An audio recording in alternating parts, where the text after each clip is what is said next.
Imagine se você não precisasse trabalhar 5 meses por ano apenas para pagar impostos. Ou seja, se você não precisasse ser um escravo do Estado.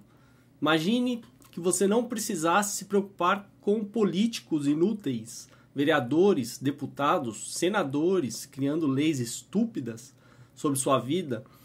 Imagine que você não precisasse se preocupar com a lerdeza e ineficiência dos serviços estatais, como na delegacia, como o Detran, como a inútil polícia, como os serviços judiciais, ou seja, poder judiciário, completamente lerdo, defasado.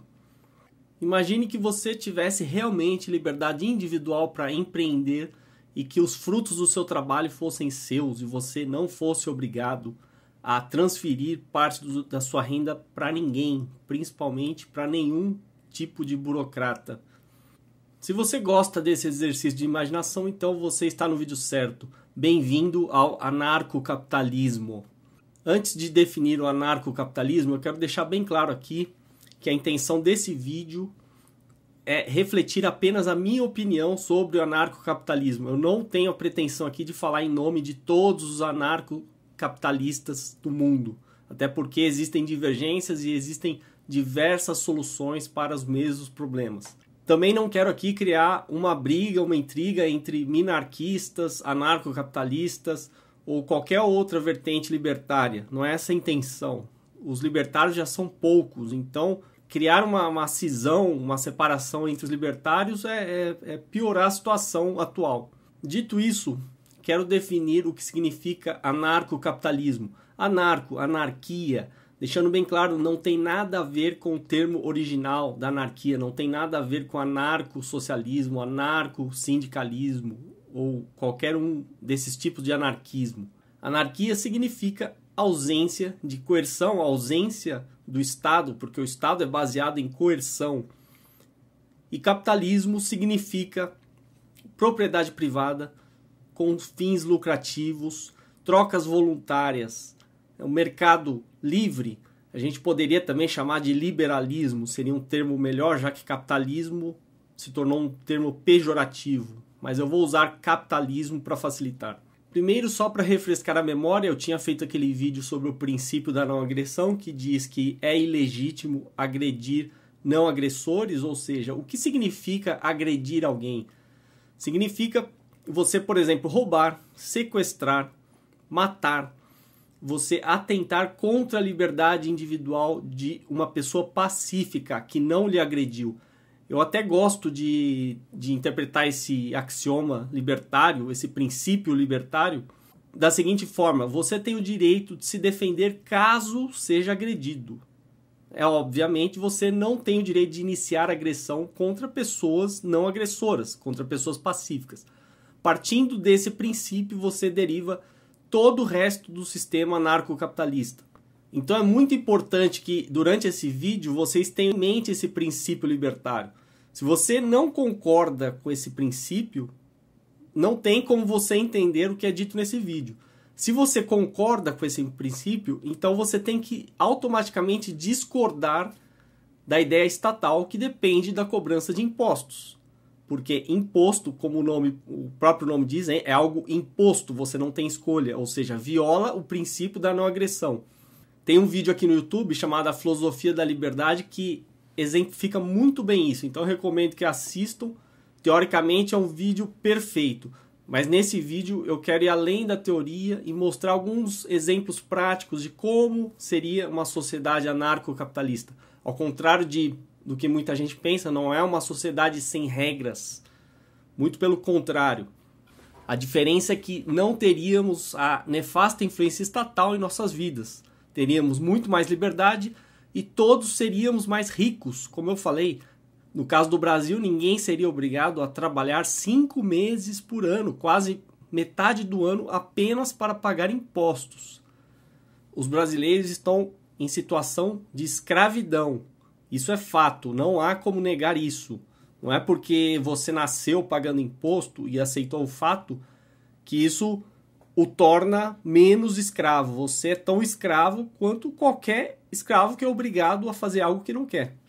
Então eu quero começar pelo mais fundamental, que é a propriedade privada. Propriedade privada é a maior garantia de liberdade que existe. Sem a propriedade privada, você não tem essa garantia. Você não tem a possibilidade de escolher onde você vai morar. Você não tem seus bens que você adquiriu honestamente, legalmente. Bens que você adquiriu não coercitivamente, ou seja, que você não tomou de ninguém, ou seja, você adquiriu através de trocas voluntárias. Quando você compra, por exemplo, seu computador, é uma troca voluntária. Ninguém te obrigou a comprar o seu computador, você comprou movido pelos seus próprios interesses. Você ponderou sobre o preço desse computador ou das peças, né, para montar o seu computador e simplesmente realizou essa troca voluntária. Está usando o seu computador, feliz da vida, ótimo. Você tem o direito sobre o próprio corpo. O seu corpo é a sua primeira propriedade privada. Você tem o direito à autopropriedade do seu corpo. Então, você pode fazer o que você bem entender com o seu corpo. Você pode, por exemplo, vender seu rim, ao contrário de hoje, que o Estado proíbe. Você poderia vender sangue, né? Isso resolveria boa parte aí da falta de estoque de sangue. É uma burrice hoje o Estado proibir. Você poderia fazer aborto. Essa discussão do aborto eu já tive em outros vídeos, não vou entrar em detalhes aqui. Quando você compra um imóvel é a mesma coisa. Você escolheu o imóvel. Você decidiu investir dinheiro nesse imóvel. A partir do momento que ele é seu, você tem o direito de fazer o que quiser com ele. Desde que não inicie agressão a terceiros, obviamente. Então alguém pode se perguntar, como é que seria garantida a propriedade privada no anarcocapitalismo? Aí eu pergunto, como é que é garantida a propriedade privada hoje? Hoje temos um código legal, né, que garante a propriedade privada, mas em termos práticos, o que garante que o seu imóvel é seu? Você naturalmente tem um registro lá no registro de imóveis. Você tem uma escritura, né, você tem um documento que diz que aquela propriedade é sua. Isso é apenas um serviço. Inclusive, um dado interessante é que o último estado a privatizar os cartórios foi a Bahia. Ou seja, já há um reconhecimento da parte do Estado que o serviço privado é mais eficiente. Inclusive, serviços de interesse do Estado, de natureza pública, no caso atual. Mas não há impedimento algum para que esses serviços existam no livre mercado, no anarcocapitalismo, por que não? Onde há demanda, há serviço. Se não há serviço, há uma oportunidade, um nicho de mercado para alguém explorar. Então, se o mercado, né, se a sociedade precisa de um serviço de registro de imóveis, isso será fornecido pelo mercado. Ou seja, não muda muita coisa. Na verdade, eu imagino até melhorias, porque hoje você tem um serviço burocrático no cartório, no registro de imóveis, e você ainda, na verdade, é roubado toda vez que você vai vender seu imóvel, você tem que pagar um imposto absurdo. Você tem que pagar, inclusive, depois declarar no imposto de renda, né, o suposto lucro que você teve devido a uma valorização do seu imóvel, ou seja, o tempo todo você está sendo roubado, espoliado. Isso não aconteceria no anarcocapitalismo, porque a propriedade é sua, você vende por quanto você quiser, ninguém vai tomar parte dos lucros que você teve. Eu imagino serviços de registro de imóveis concorrentes, né, onde um ofereceria recursos ou características melhores que os outros. Isso aí vai da imaginação de cada um. E aí alguém vai se perguntar, mas como eu vou confiar em um serviço de registro de imóveis, né, se não há um poder central garantindo que aquele serviço seria oficial? Realmente não vai existir um serviço oficial. Vão existir serviços que solucionam esse problema e o próprio mercado vai reconhecer esse serviço, né, como confiável. Se um serviço não é confiável, se, por exemplo, há fraudes, né, e lembrando que hoje nada impede que haja fraudes em um registro de imóveis ou um cartório, ou o que seja. Na verdade, a gente confia. Mas quem garante que não pode haver uma adulteração? Ninguém garante, a lei não garante. Então seria do interesse do prestador de serviço a maior confiabilidade no seu serviço, até para conseguir mais clientes. Isso é algo óbvio, mas naturalmente em qualquer sociedade existem conflitos. Então, se houvesse algum conflito dessa natureza ou qualquer outra natureza, Como é que isso seria resolvido? Aí entra a figura das agências privadas de arbitragem. Seriam outros serviços de arbitragem em que, a partir do conflito de duas partes, as duas partes concordariam em se submeter à decisão de uma agência privada de arbitragem, a um árbitro lá imparcial.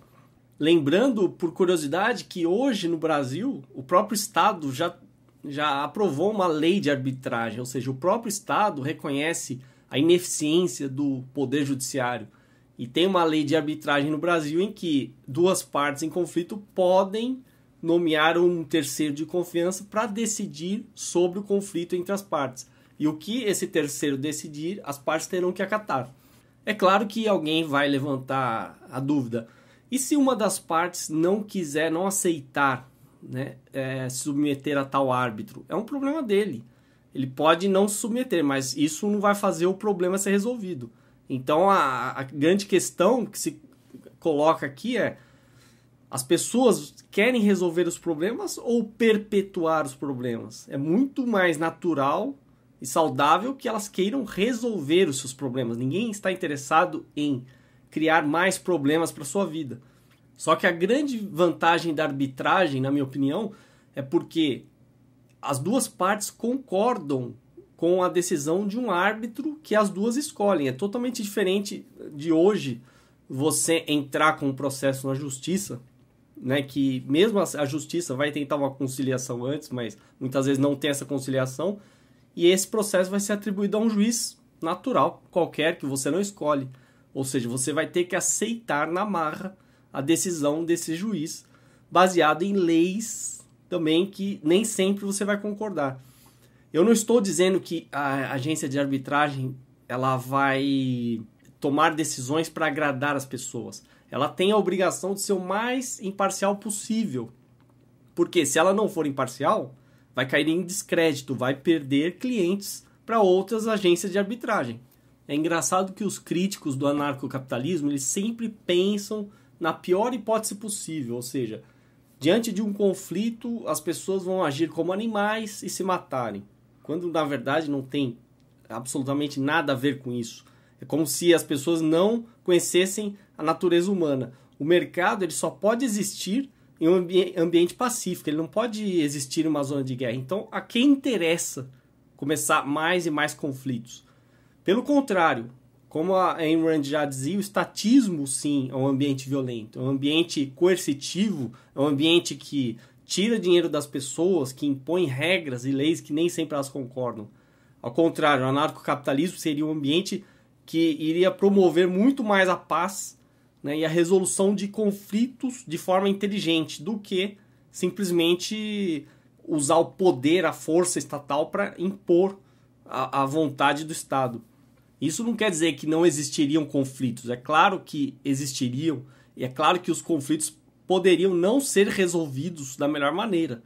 Mas eu lhes garanto que a possibilidade de resolução de conflitos seria muito maior nesse ambiente.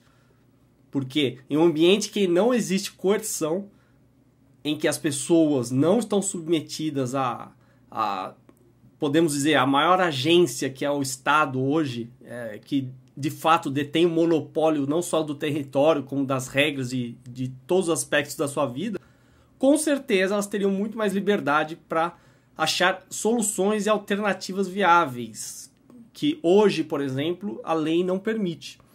Só lembrando que a Ayn Rand não era anarcocapitalista. Eu só a cito porque, de fato, eu bebo de diversas fontes. E muitas das suas ideias eu concordo. E isso vai nos levar a outro ponto, que é a moeda.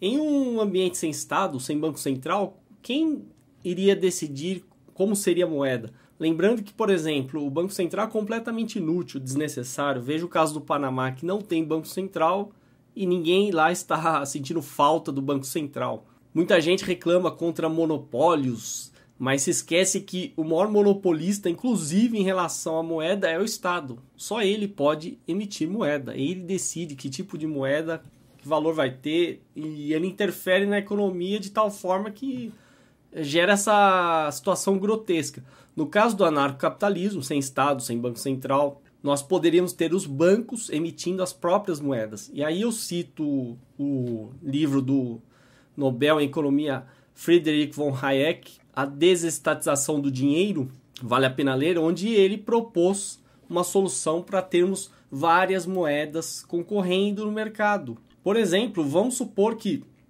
um banco tivesse um tipo de moeda e ele garantisse lá uma quantidade razoável dessa moeda. É claro, ele não poderia emitir de forma desenfreada essa moeda, como faz hoje o governo, né, gerando inflação. E aí caberia a cada banco decidir se quer ou não atrelar a um padrão, por exemplo, um padrão ouro, resgatável em ouro. E essas moedas iriam concorrer no mercado, ou seja, o próprio mercado iria decidir qual o melhor tipo de moeda a ser usado. Não tem problema nenhum, você não precisa ficar preso a uma única moeda como é hoje, o real. Você teria várias opções e você teria mais liberdade para escolher. E é claro que o mercado também iria tender a privilegiar a moeda mais estável, né? A moeda que tivesse maior poder de compra, etc. Eu tenho certeza que vão aparecer críticos dizendo que o livre mercado vai propiciar a aparição de monopólios. Eles se esquecem que o governo, né, e o Estado, de forma geral, é o maior monopólio que existe. Detém monopólio sobre segurança, monopólio sobre território. No Brasil, temos monopólio até sobre os recursos naturais. Tem até uma reportagem aí de um fóssil encontrado que a Polícia Federal apreendeu, porque isso seria da União. Então eu deixo aqui 2 artigos, um excelente do Rodrigo Constantino, O Direito de Formar Cartéis, né, explicando por que cartel não é um problema, é uma cooperação, e por que o esquema de cartel, na verdade, no livre mercado seria bastante instável, né, porque uma empresa mais eficiente participaria de um cartel, já que ela está produzindo mais em prol das outras, né? Para que fazer isso? E um outro artigo excelente que destrói esse argumento dos monopólios, o mito do monopólio natural. Então, quem tem interesse tem que ler esses artigos. E também é bom já destruir esses argumentos de professores de história que gostam de apontar a depressão de 29. Por favor, assista esse vídeo aí, os 3 maiores mitos sobre a Grande Depressão e o New Deal. Agora, o principal ponto para o anarcocapitalismo seria justamente a vantagem para o consumidor. Veja, por exemplo, essa notícia. Lula deixa carro elétrico só na promessa, em 2010, né, que ele foi falar isso, no último ano do seu mandato. E eles estão pensando em ter carro elétrico aqui até 2013, ou seja, o Brasil, como sempre, atrasado. No anarcocapitalismo, a gente já poderia ter carro a hidrogênio, carro a ar comprimido, e carros elétricos já teríamos com toda certeza, né? Muito mais baratos, sem impostos, carros muito melhores. Outra coisa engraçada, essa notícia também de 2010, o governo quer internet de 100 megabits até 2022, ou seja, uma velocidade que hoje no mundo já é considerada lenta, né? Ou quase obsoleta. O governo do Lula, né, em 2010 queria para 2022, então tudo que depende do Estado, do governo, vai demorar para chegar. Porque é ele próprio que coloca esses obstáculos. Já era para o Brasil ter uma internet de altíssima velocidade, não fosse o governo atrapalhar o mercado. E isso porque eu só citei 2 exemplos. Eu poderia citar inúmeros exemplos de produtos que interessam a você como consumidor, que você já poderia ter com melhor qualidade e mais barato. Outro ponto interessante, um dos mais interessantes do anarcocapitalismo, seria em relação às ruas. Hoje, todo mundo sabe que as ruas são públicas, qualquer um pode circular por qualquer rua. As ruas, na verdade, são monopólio estatal. Supostamente, no Brasil, as prefeituras têm a responsabilidade de manter as ruas. E a gente sabe que elas não fazem isso. Não somente em relação ao asfalto, porque a maioria das ruas está esburacada, é extremamente mal cuidada, mas também em relação à iluminação precária. Os serviços de limpeza é deficiente, são ruas sujas e pagamos um IPTU caríssimo, né? Na verdade, somos enganados pagando o IPTU que aumenta a cada ano para não ver resultado nenhum. Lembrando, o simples pagamento do IPTU já é um absurdo, porque é coercitivo. Mesmo que você cite, por exemplo, países como o Canadá ou outros lugares em que as ruas supostamente sejam boas, isso não justifica o caráter coercitivo do imposto que é cobrado. Porque você não está tendo direito de escolher quem vai manter determinada rua ou a rua onde você mora. Então eu penso que a melhor solução seriam ruas privadas. No anarcocapitalismo a tendência seria a privatização total. Por quê? Somente o dono de um local ou de um bem que é capaz de realmente cuidar desse local, desse bem. Quando você tem um local que supostamente é uma propriedade pública de uso geral, a tendência é a degradação desse local. Então imagine o seguinte, imagine que houvesse o dono, ou uma empresa, né, que fosse dona de uma rua e a ela coubesse gerenciar e manter essa rua. Ela iria fazer o melhor possível para que essa rua fosse bem cuidada, bem iluminada, bem asfaltada, e isso fatalmente atrairia moradores para essa rua. Aí alguém vai se perguntar, mas o dono da rua cobraria por esses serviços? Poderia cobrar dos moradores. Agora, essa não seria a única possibilidade. Os moradores poderiam realmente fazer um contrato com o dono da rua, né, para que o sistema fosse sustentável, ou então simplesmente os moradores teriam direito, livre acesso a essa rua, e o dono da rua ganharia, lucraria com pessoas não residentes da rua, ou seja, os que passassem pela rua. Simplesmente o dono da rua poderia, se ele quisesse, oferecer inclusive outros serviços que não existem hoje nas ruas atuais, aqui pelo menos do Brasil. Por exemplo, alguém consegue encontrar um banheiro público na rua? Dificilmente você vai encontrar. Você teria um serviço, por exemplo, de Wi-Fi na rua, né? O acesso à internet na própria rua? Não. Então, existem uma série de serviços que poderiam ser agregados que atrairiam consumidores.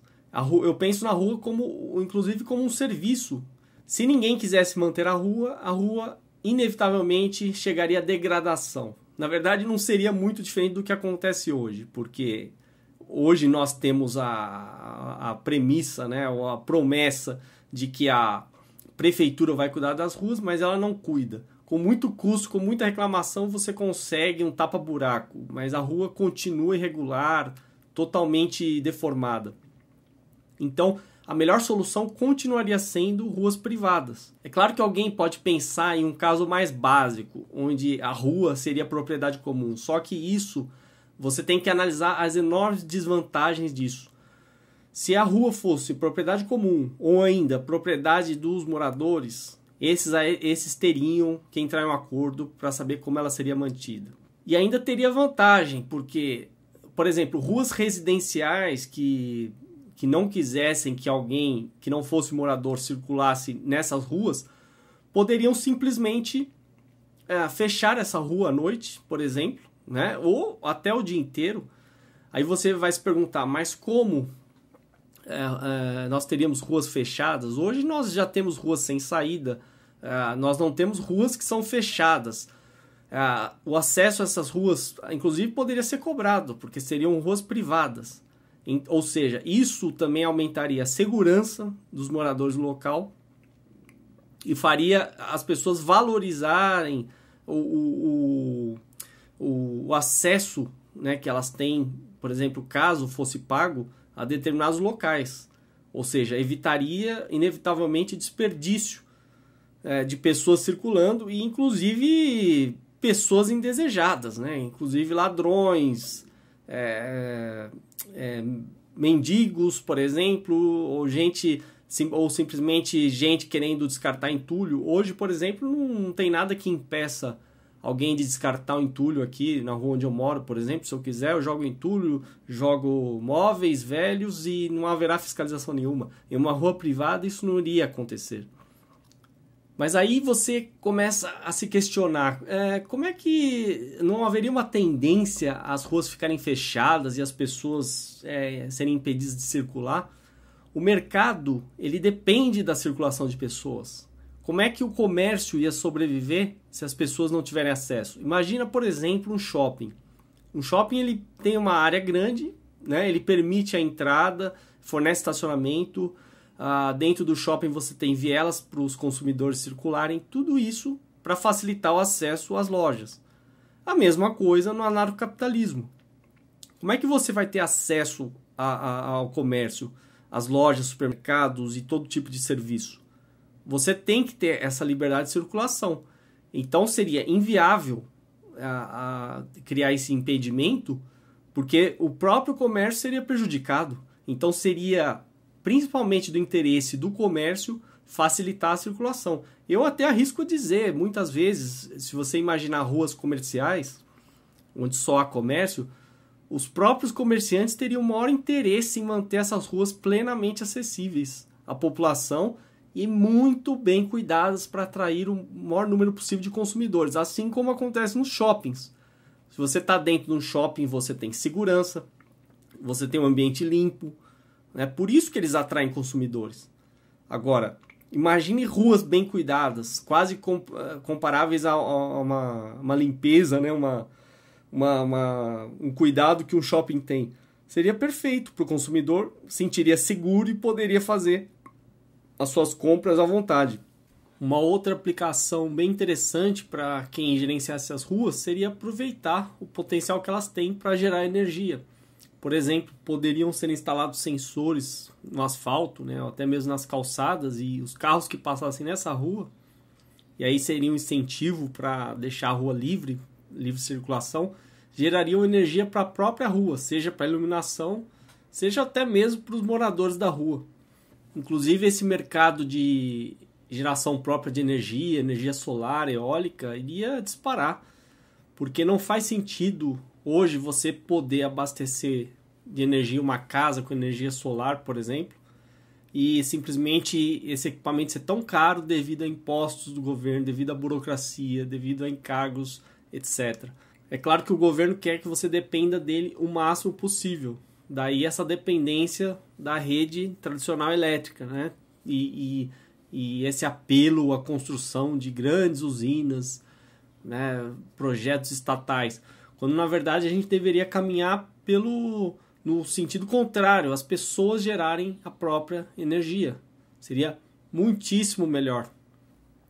Então, o que eu quero deixar claro é que não existe uma regra fixa, eu estou apenas divagando sobre as possibilidades.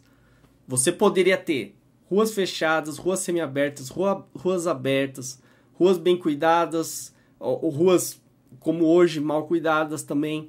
Tudo depende da solução local. O que eu estou tentando dizer aqui é que as soluções locais são muito infinitamente melhores do que as soluções, digamos, globais ou nacionais ou federais, como acontece hoje. Alguém poderia se perguntar, mas se a rua é privada, como é que seriam as regras de trânsito? Hoje, por exemplo, você tem o Código Brasileiro de Trânsito, que aplica uma regra para o país inteiro, é uma burrice. Em vez de procurar soluções locais em cada cidade, em cada bairro, não. Ele aplica uma regra fixa. O que impede, por exemplo, alguém de criar um semáforo que seja ao contrário, o verde seria pare e o vermelho prossiga? Impede porque a pessoa o dono da rua, o responsável por esse semáforo, iria querer evitar o máximo de acidentes. Para que ele ia optar pelo padrão, um padrão completamente diferente, se isso ia propiciar acidentes, por exemplo, ou confusão entre os motoristas? Então, o próprio mercado procuraria estabelecer padrões ou seguir padrões. Repetindo, nada seria coercitivo, ninguém seria obrigado a nada. Mas eu vou dar um exemplo de padrão que existe hoje no mercado. Pega todo mundo aqui tem um dispositivo com um conector USB. É um padrão criado pela indústria. Alguém foi obrigado a usar tal padrão? Não. Mas é um padrão que é bem-vindo. Ele evita conectores proprietários, né, custos, e permite a compatibilidade, né, interconectividade entre dispositivos que usem tal padrão. Então é uma vantagem para o mercado. Onde for vantajoso aderir a um padrão, o mercado vai aderir a um padrão ou criar um padrão. Onde não for, ele usará as próprias soluções. E hoje, com toda a burocracia, com toda a lei, né? Por exemplo, esse Código Brasileiro de Trânsito, você não consegue ter um trânsito minimamente aceitável. Ou seja, você tem um aparato burocrático estatal pesado em cima do trânsito e ainda assim ele não funciona. Por quê? Porque ele está desrespeitando as diferenças locais.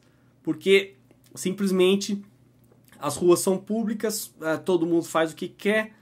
Se você espera que o Estado fiscalize alguma coisa, ele não vai conseguir nunca. Porque não há como o Estado fiscalizar todo o território do qual ele detém monopólio.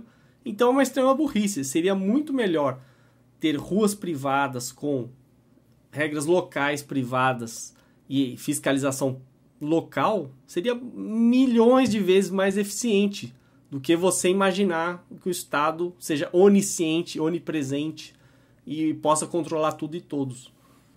E é engraçado que esses dias, por exemplo, eu cheguei a ver um vídeo, salvo engano, da Nova Zelândia, que comparou a situação do trânsito, onde o semáforo estragou e o semáforo funcionando. À direita aí vocês veem que o semáforo está funcionando e há muito mais congestionamento. Então, imagine, até isso seria possível. Ruas sem semáforos, onde realmente não tem vantagem em haver semáforo. É claro, alguns trechos, né, são necessários semáforos, sim. Aí realmente haveria, mas alguns trechos não são. E não há problema algum nisso. Aquele outro vídeo da Índia, onde um trecho não há semáforo algum e o trânsito flui normalmente, pessoas, carros, animais, enfim. Imagine se fosse colocado um semáforo ali, o desastre que seria. Eu não estou dizendo aqui que seria uma regra não ter semáforo. Eu estou dizendo que nos locais que seria vantagem ter semáforo, teria semáforo. Nos locais que seria desvantagem, não teria. E se alguém inventar uma outra solução, ótimo, que se aplique. Só isso é um modelo muito mais dinâmico do que você ficar esperando que o Congresso Nacional mude o Código de Trânsito Brasileiro para achar a solução perfeita para todos, que nunca vai existir. Toda vez que você cria uma única regra para um país inteiro, você está, de certa forma, agindo de forma burra. Você está ignorando as diferenças regionais e locais de cada situação, né? De cada cidade, de cada bairro, etc. E para quem quiser ir mais a fundo ainda nesse tema, tem um livro somente sobre isso, do Walter Block, Privatization of Roads and Highways. Você pode baixar gratuitamente do Mises.org. Aí eu gostaria também de falar do tema segurança. Quem garantiria a segurança se não haveria polícia, por exemplo? Haveria empresas de segurança, né? Você poderia, inclusive, contratar seguradoras, né? Se acontecesse alguma coisa, você fosse roubado, sua casa fosse invadida, a seguradora, ou seu carro fosse roubado, por exemplo, a seguradora ia fazer um maior esforço para tentar resolver isso. Do contrário, ela teria que lhe pagar. Então, seria muito mais eficiente isso. Não precisaria ser apenas uma seguradora. Você pode contratar uma empresa de segurança para prestar segurança. Só que a vantagem é o seguinte, você não vai trabalhar 5 meses por ano para achar que tem segurança que você não tem.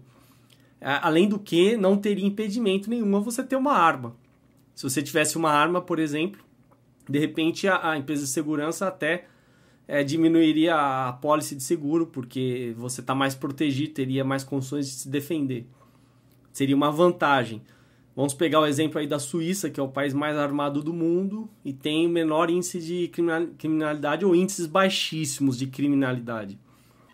E as pessoas, elas precisam fazer um esforço para sair dessa ideia estatal, né, de pensar em código penal, crime, etc. Porque não existiria uma lei sendo imposta a todos. Então, por exemplo, vamos supor que um ladrão entre na sua casa e você mate o ladrão. Existe alguém da parte do ladrão interessado em resolver isso? Se existe, a pessoa tem todo o direito de recorrer a uma agência de arbitragem, né, e convocar você para que seja avaliado se você concorda em um árbitro julgar se você agiu corretamente ou não. Agora, o interessante é o caso da pessoa, como eu falei antes, não aceitar, por exemplo, a decisão de um árbitro. Ora, Uma coisa que eu não falei até agora, que essa sociedade anarcocapitalista, ela seria baseada em contratos. Então, todas as trocas voluntárias que você fizer seriam baseadas em contratos. Esses contratos poderiam exigir uma série de obrigações, né, deveres. Então, por exemplo, a partir do momento que você entra, por exemplo, numa loja, você já estaria concordando tacitamente com um contrato, ainda que não fosse assinado, mas a partir do momento que você entra nessa loja, você está concordando e, por exemplo, não matar ninguém nessa loja. Né? Do contrário, você sofreria uma série de represálias. Então você imagina o seguinte, imagina o sujeito que mata alguém ou que sequestra. Né? Uma das soluções, se ele não quisesse se submeter à arbitragem, seria simplesmente ele cair no ostracismo. E aí ele ia se ferrar muito mais do que hoje. Lembrando, no Brasil, temos 50 mil homicídios por ano, 92% não são solucionados. Com sorte, quando acham o autor do homicídio, ele é julgado, né? Ele pode ter uma pena branda lá e logo pode conseguir uma progressão de regime, ou seja, não adianta absolutamente nada. Muitas vezes ele sai de novo e mata de novo. No caso do anarcocapitalismo, seria muito pior para esse sujeito, porque ele poderia cair no ostracismo, não conseguir fazer contratos com mais ninguém. Quem sabe poderia até cair numa lista negra, né? Então a vida dele simplesmente se tornaria inviável. Então seria muito melhor ele se submeter a um árbitro do que viver, né, à margem dos contratos. Ou seja, os contratos promovem segurança. Eles promovem confiança. Então, se você está fazendo uma troca voluntária com alguém ou qualquer parte e estabelecendo um contrato com uma parte que honra os contratos que assina, você tem essa garantia que não vai ter dor de cabeça no futuro. Né? E se tiver, o contrato pode especificar que uma agência de arbitragem vai resolver qualquer conflito entre as partes. E isso tudo é voluntário, não é obrigatório. Aí alguém vai se perguntar, e os direitos do trabalhador? O trabalhador próprio vai negociar com o empregador, né, as condições de trabalho e vai decidir se elas lhe servem ou não. Isso é muitíssimo melhor do que você ter uma legislação trabalhista federal, né, uma CLT, aplicando as mesmas regras para todos os trabalhadores de um país. Ou seja, você adapta cada caso, né, cada solução ali local da melhor forma possível. E alguém pode se perguntar, e existiriam sindicatos? Poderiam existir sindicatos, só que eles não seriam obrigatórios, ou seja, não haveria imposto sindical, ninguém teria que se ajudar a sustentar um sindicato. Quem quisesse o serviço de um sindicato, iria procurar o sindicato. Agora, sinceramente, eu duvido que eles conseguiriam se sustentar no livre mercado. Afinal, se o sindicato fosse uma boa ideia, não precisaria de imposto sindical e nem de qualquer método coercitivo para eles se manterem. Aí, no caso da saúde, né, a gente tem que desestatizar o nosso pensamento. Você não teria todos esses direitos, moradia, saúde, segurança, transporte. Isso tudo, na verdade, seriam serviços que você pagaria. Só que a diferença é que, como eu falei, você não seria um escravo do Estado. Você seria mais rico porque você não trabalharia quase metade do ano para pagar imposto. Então você teria dinheiro para aplicar somente nos serviços que você usa. Então, além da segurança, saúde também é um serviço. Você contrata como qualquer outro, um hospital, uma clínica, ou vai no dentista, ou vai no médico particular, etc. No caso de transporte, a mesma coisa. Empresas iam fornecer serviços, mas seriam muitíssimo mais eficientes do que hoje. Hoje você tem essa completa bagunça do transporte público, metrô, ônibus, etc. Tudo lotado, saturado, e no mercado livre, no anarcocapitalismo, você teria diversas empresas concorrendo, tentando fornecer o melhor serviço possível para conseguir o maior número de consumidores. Aí uma outra questão que pode surgir é quem controlaria, por exemplo, o espectro eletromagnético, né? As ondas eletromagnéticas que são usadas. Por exemplo, hoje a Anatel regula que operadora vai usar determinada faixa de frequência. Isso aí o Rothbard já falou também sobre isso, falando que até isso poderia ser propriedade privada, ou seja, hoje você já tem operadoras operando em determinadas faixas de frequência, isso continuaria. Mas imaginando um mundo onde nenhuma opere, a primeira que conseguisse operar numa frequência tal, numa determinada área para instalar uma antena, ela poderia ser a dona legítima daquela faixa de frequência. E ela depois poderia vender essa posse dessa possibilidade de difundir essa faixa de frequência para outras. Haveria um verdadeiro mercado. Não seria algo engessado como é hoje, onde a Anatel cria regras estúpidas, fora o custo altíssimo, né, que a Anatel impõe nos leilões aí e realmente impede a entrada de novos concorrentes. O mesmo se daria para rádio e TV. Então não vejo problema nenhum nisso. Aí outro argumento que geralmente eu ouço é: quem protegeria a Amazônia, né, os recursos naturais? Se você quer proteger a natureza, privatize-a. Ou seja, ninguém melhor que o dono de um local para cuidar dele. Se o Greenpeace quer proteger a Amazônia, ele poderia comprar a Amazônia, se ele fosse capaz, né? Ele poderia arrecadar dinheiro dos simpatizantes da causa e comprar a Amazônia e preservá-la como quiser, sem problema algum. Inclusive tem que acabar com essa visão romântica, né? Esse fetiche de que os índios são os donos, né, dessas terras da Amazônia. Olha aí o que eles estão fazendo. Venderam por 120 milhões de dólares, né, os direitos de exploração na Amazônia. Ou seja, os índios, na verdade, estão bem interessados no dinheiro. Então, esse processo, digamos, de privatização já está acontecendo. Então, não vejo porque alguém ficar chocado. Alguém vai dizer, e como que no sistema anarcocapitalista nós poderíamos nos proteger de ataques externos, né? Para começar, uma coisa tem que deixar clara: se você imagina o anarcocapitalismo, você não pode imaginar o Estado e muito menos um país, ou seja, fronteiras artificiais. Essas fronteiras não existem. Então, qual a vantagem em um outro suposto país, né, que ainda estivesse na condição de país, invadir uma região anarcocapitalista? Eu não sei qual a vantagem, porque ele iria dominar o quê?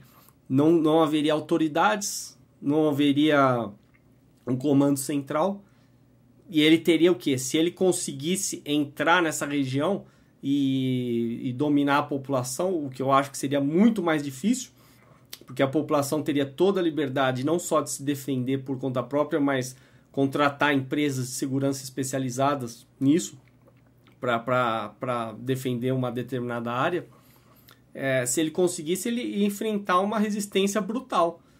Lembrando, por exemplo, que não é fácil você invadir, por exemplo, um país como Afeganistão. Você já enfrenta dificuldades. Estados Unidos, que é uma potência, já enfrentaram dificuldade no Iraque, né? Imagine então em um sistema anarcocapitalista onde simplesmente não há quem possa ordenar regras não existe, por exemplo, não existiria, por exemplo, um exército ou uma polícia estatal. Então eu pergunto, quem iria tomar o controle do poder? Não existiria poder.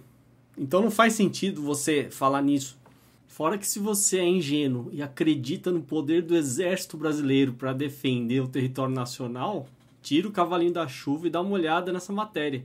O exército está completamente sucateado e só tem munição para menos de 1 hora de combate. Ou seja, se você acredita que o Estado hoje brasileiro defende alguma coisa, então você é no mínimo ingênuo ou tolo. E tem aqui um ensaio aqui do Herman Hoppe, O Mito da Defesa Nacional. Recomendo aí que vocês leiam. Já resolve boa parte aí dessas questões. E eu só peço assim que os críticos ao anarcocapitalismo, se eles têm interesse em fazer uma boa crítica, uma crítica bem fundamentada, acessem a descrição desse vídeo.